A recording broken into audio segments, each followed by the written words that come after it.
going for a little drive in my YJ. So we'll see how this camera does with this trail. This is 3N14. I'm about 9 miles up from Apple Valley.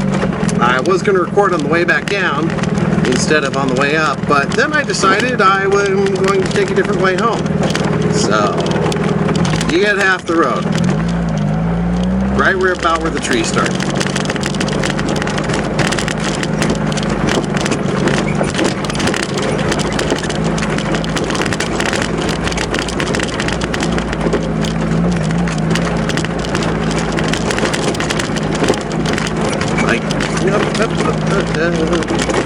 You might hear me talking to myself through this video.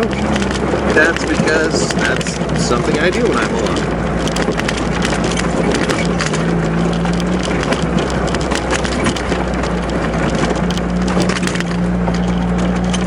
Yes, I know off-roading alone is a bad idea. Everyone's like, don't off-road alone!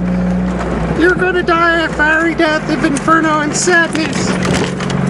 You know, I invited 4 different people to come with me today, and all of them either just didn't answer me or said no, and I invited them all well ahead of time.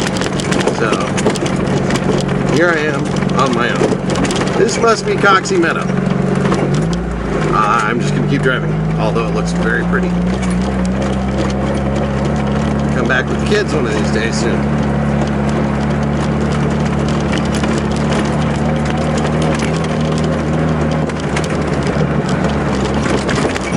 And yes, in case you can't tell from the quality of my voice, you know that it kind of sounds like I'm talking into a fan at certain points.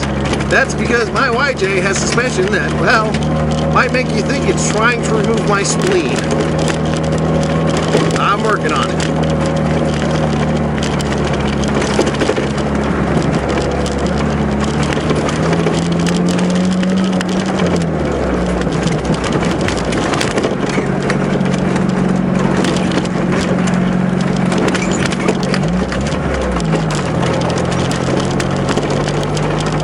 I'm currently in 2-wheel high. I don't really see any need for 4-wheel drive on. Well, honestly, as long as you have all-terrain tires, everything I've seen so far, you'd be fine. Absolutely fine with just 2-wheel drive. I have a normal, my Jeep YJ, my 91 Wrangler, if you don't know the acronym, is a bone stock 4-cylinder Wrangler. So yes, it does have 4-wheel drive. I have not used it at any point on this trail, and I haven't felt like there was any point where I really should. Maybe one spot where it would have been slightly handy, but I'm really splitting hairs on that one. I think as long as you've got some decent, you know, all-terrain tires or even nice fresh street tires, okay, let me start over on that. If you have 2-wheel drive and all-terrain tires, or 4 or all-wheel drive and even good street tires, I think you'll be okay on this. I would recommend airing down. I only aired down to 17 PSI, and I'm kind of wishing I had gone a lot further than that. It's not for the traction, it's just for the ride quality. A lot of this is the small little bumps. The kind where airing down helps a lot, especially if you're in a leaf sprung vehicle like a older Jeep. Airing down will make your life better.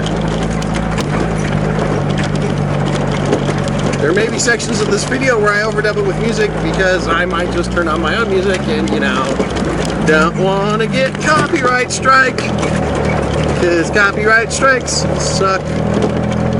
Yes, I did just sing that. Sort of. Yeah, air down a lot. I mean, again,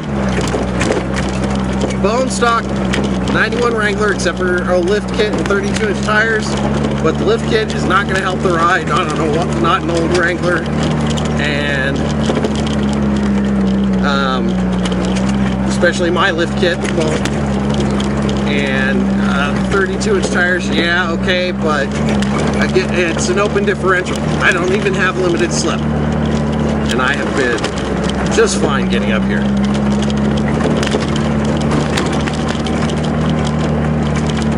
Okay, I'm gonna listen to some tunes.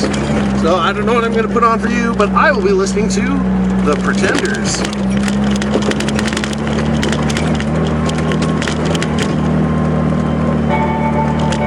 Not that song.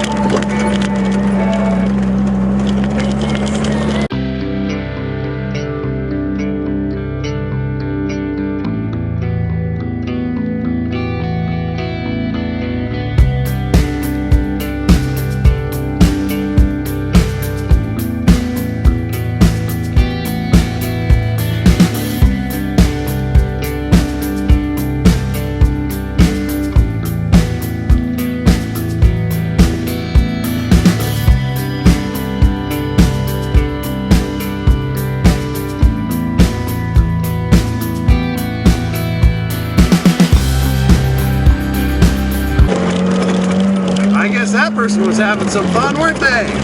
Can't fault them though, I was driving like a bit of a nut too. That's just a valuable lesson. You don't know what's around the corner. Even if you know the road, you don't know how it might have changed since the last windstorm or rainstorm or anything else. You don't know what people might have done to it, and you certainly don't know who might be coming around the corner. So, if you can't see where you're going, go slow. Back to our regularly scheduled music.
So you can see we're pulling in an area with a lot of trees.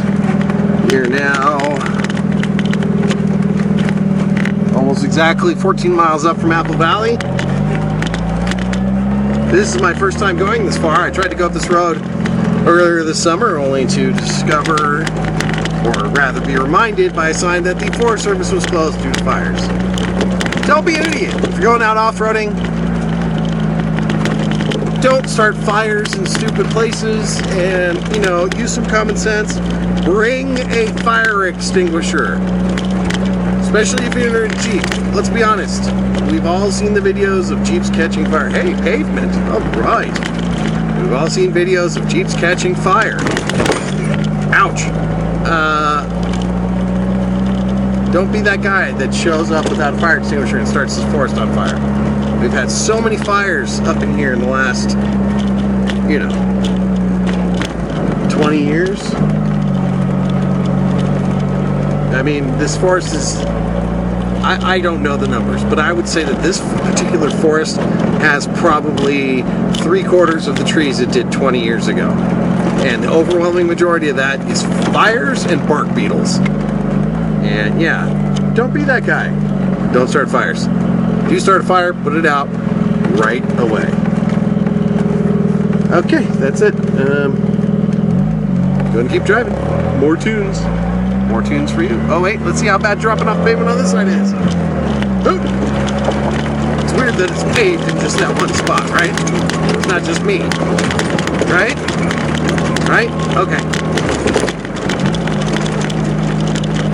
Yeah, I aired down to 17. I don't know if I said that earlier. But 17 PSI is where I'm at, and I wish I had gone lower. Ooh, faster stuff.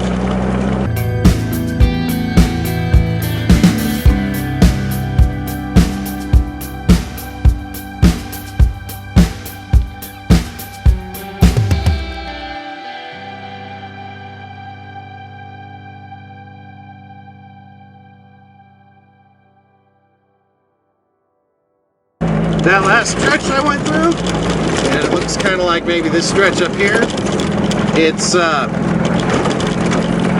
It's loose stuff on top of hard pack, so you can go quick, but you've got to be careful.